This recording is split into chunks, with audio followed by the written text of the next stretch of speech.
Welcome back to the channel, everybody, and to beautiful Fort Lauderdale, Florida. And right behind me is the gorgeous celebrity reflection, of which I'm about to be embarking on a short 3-night journey to Coco Cay and Nassau. So if you're interested in knowing what cruising is like, if you've never been on Celebrity before, if you've never been on a short 3-night sailing and curious to know what that's like, or just interested in knowing what goes on the ship while it's in port and everybody's off, follow along, because I'm going to take you on a lovely journey on this, again, beautiful celebrity reflection, so stay tuned.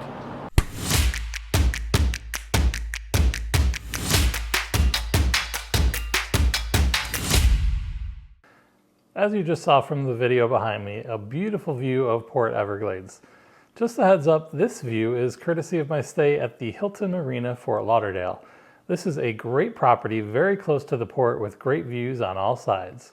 Just as you can see here from my penthouse room overlooking both the Intercoastal and the cruise port.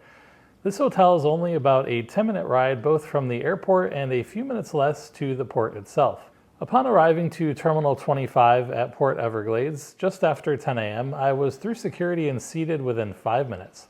Boarding started just after 11 a.m. and very quickly on board after that.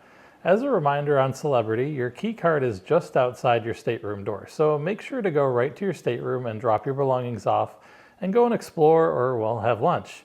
You can't start to really unpack as the rooms aren't quite ready yet, but usually sometimes around 1 and 2 is when they're typically ready for you to settle in. If you're interested in knowing what my veranda cabin was like, I'll link a tour of my stateroom in the description right there down below. So I went and had a lunch, and it was a decent lunch in the Ocean View Cafe on the first day. However, the steamed veggies were barely cooked and lacking flavor. The fried chicken, while very tender, was also lacking a bit of flavor. However, the paella, the shepherd's pie, and the potato gratin were all very good. For dinner this evening, I dined in the main dining room. I was seated immediately at 6:30. My escargot was served about 15 minutes later and was very hot and delicious. In addition, I had the cream of mushroom soup, which was very hot and flavorful.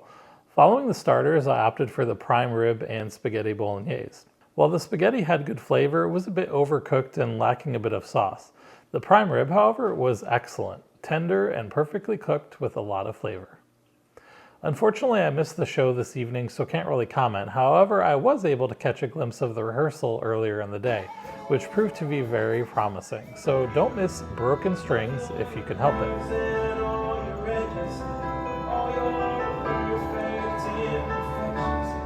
That was basically it for Embarkation Day. I will mention, though, that the only negative about the location of my stateroom, which you can see right here, is that with it being so close to the elevator lobby, while you don't really hear much noise from actual people, you do often hear like the dings of when the elevator arrives. It's just kind of a minor annoyance, but being this close to the elevator lobby outweighs that negative. Right, so day 2 on the ship. This was docked in Coco Cay. While this would be a day that everybody goes off the ship and enjoys the island, well, the weather today was less than stellar and raining quite a bit throughout the morning. So I decided to try breakfast today in the main dining room, knowing that the Ocean View Cafe would be pretty busy. And this was an excellent breakfast, far better than I've had in the Ocean View Cafe. Presentation was nice as well, and with that said, the mocha latte, well, was just plain old awful. Nothing like what you get at Cafe Al Bacchio. The hash browns were crispy, eggs Benedict hot with a roni yolk and flavorful sauce, along with some crunchy bacon, and the French toast was pretty decent as well. After breakfast, I stayed on board and tried my hand at some, well, 80s trivia, which didn't go so well. Take a look. Nominated by President Reagan in 1981, who became the first female to be nominated to the United States Supreme Court? What band won the first Video of the Year award for their song You Might Think at the inaugural MTV Video Music Awards? To landing cash and prizes while avoiding the whammies. That's number 10. In 1982, Philips and Sony co-developed and released a product that would change the way consumers listen to the music. What was the invention? What was it? The compact disc. Oh, shoot. I ended up getting only 10 out of 20 of the questions correct. Did you know any of the answers? Let me know in the comments down below. Because it was raining, many of the pool deck activities were also canceled. which was a bit of a bummer. However, I did end up going and relaxing in some of the hot tubs. The one negative about the hot tubs on the Reflection is just that they were pretty small in size and only can accommodate about 5 people or so. For lunch today, I went to the Ocean View Cafe, and it was a decent lunch today. Shrimp mac and cheese, however, well, there was no shrimp. Creamed broccoli, steamed veggies, pulled pork, and some unnamed fish. The shrimp mac and cheese was flavorful, however, the steamed veggies were, well, once again pretty raw and tasteless. The pulled pork, however, had a big, bold barbecue sauce flavor, and the fish very tender and flavorful. Dinner in the main dining room was decent as well. Excellent breadstick, great escargot, and tonight was steak Diane, along with the special not on the menu lobster risotto. The steak was excellent with great flavor, hot and very tender. The lobster risotto, unfortunately, not so much. The rice was a bit undercooked, however, the lobster had great flavor and very tender. With that said, the sauce and the rice with the lobster just didn't go well together for some reason. For dessert, I ended up having the creme brulee, which was excellent. For the entertainment tonight, we had Jason Bird, who's a magician, and I've seen him before on, I want to say, The Beyond. He was excellent yet again. Still have trouble figuring out how most of his tricks are done. Take a look. But they said the one thing that you are not allowed to do is fly it over the audience. So here we go! No, I'm kidding. I'm gonna be in trouble now. All right, we're gonna get the right height here. Okay, now Mike, you have that deck of cards, right? Your card's somewhere in there. Now when I tell you to, Mike, you're gonna hand me that deck of cards, okay? All right, we need just the right height here. All right, I think we're good. All right, Mike, are you ready? Yeah. Audience, are you ready? I'm not ready. All right, hand me the cards, Mike.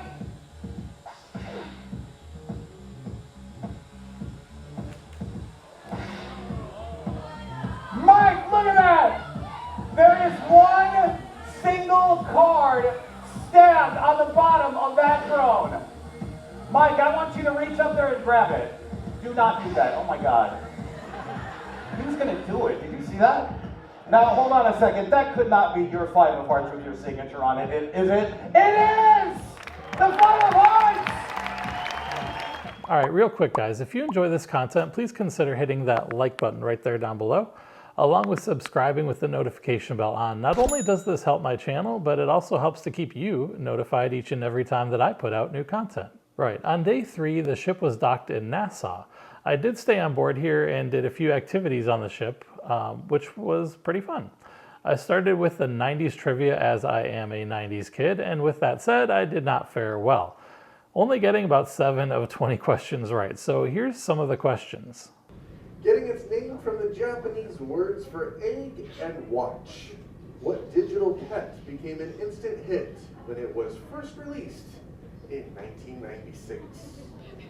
First launched in 1990, what Betty Crocker snack contains small cookies that were meant to be dipped into the frosting it comes with before eating?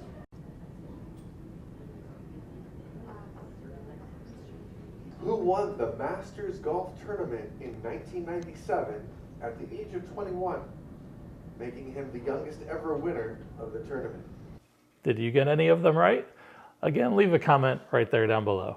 Next up was a game called Yes or No. This is a fun game in which you're sitting in a chair and the object is to get through 3 minutes of conversation with the host without saying yes, yeah, no, nah, or anything along those lines.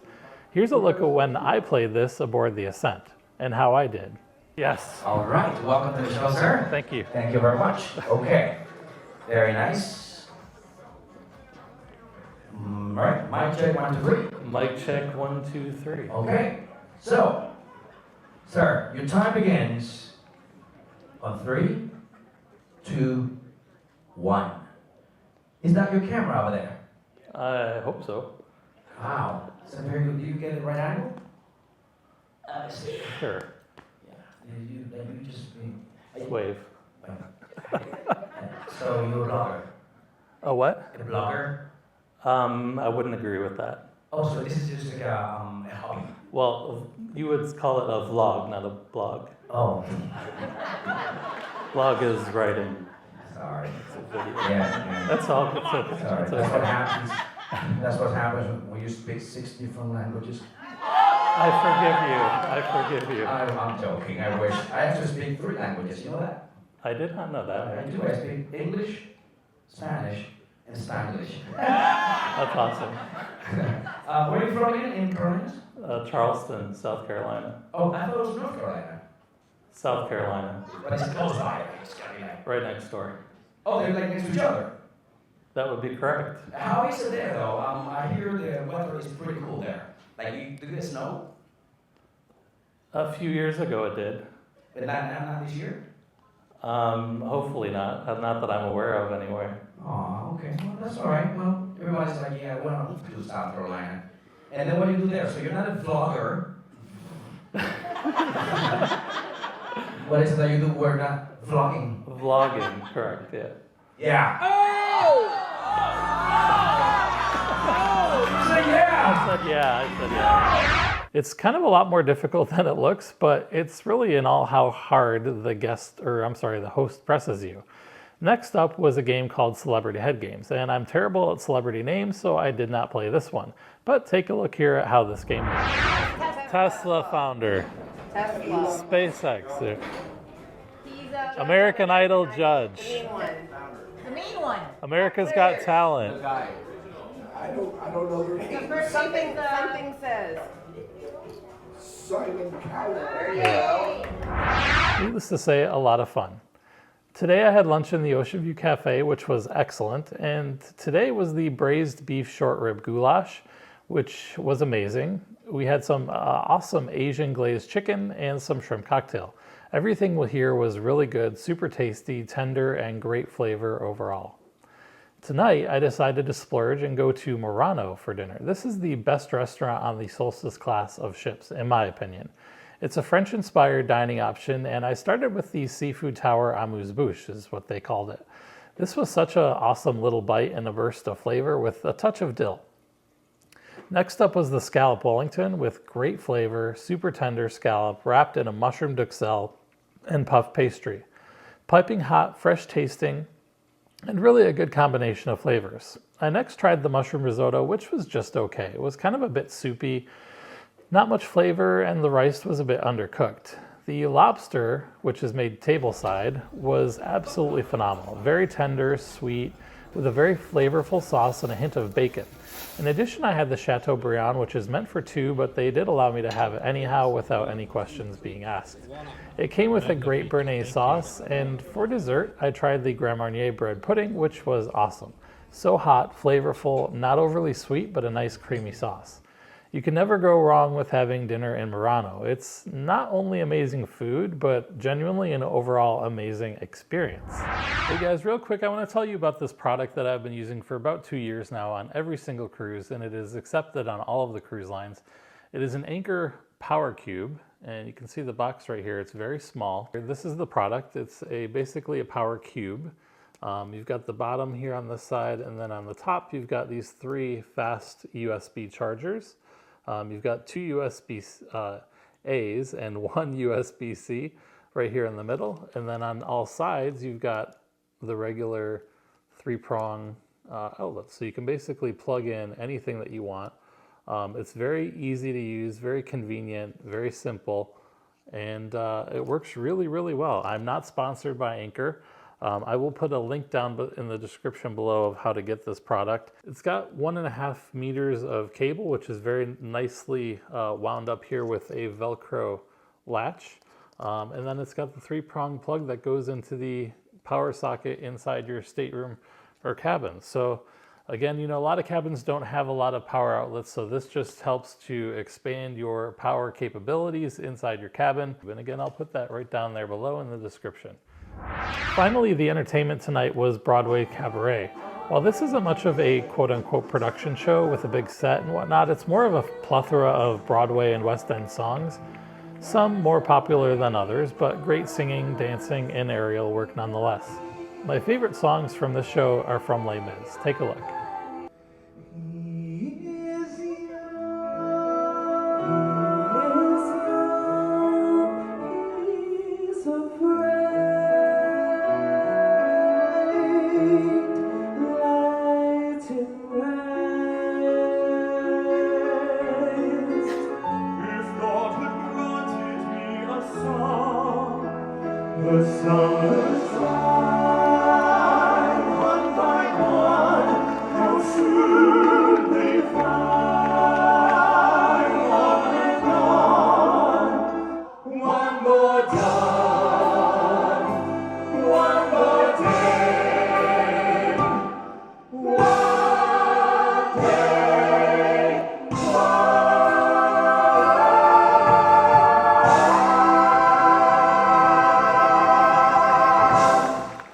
so overall a great yet quick 3 nights on the Celebrity Reflection.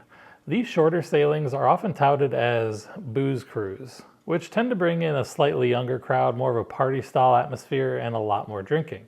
While I certainly prefer the longer sailings just because I just genuinely love to cruise, if you're looking for a quick 3-night getaway or long weekend cruises, the Celebrity Reflection is certainly a good option for you. I'm curious to know, have any of you been on the shorter 3 to 4 night sailings? What are your thoughts? Do you like shorter or longer sailings? Right, so that's going to do it, folks. Thank you so much for watching. Until the next time, take care. Bye-bye.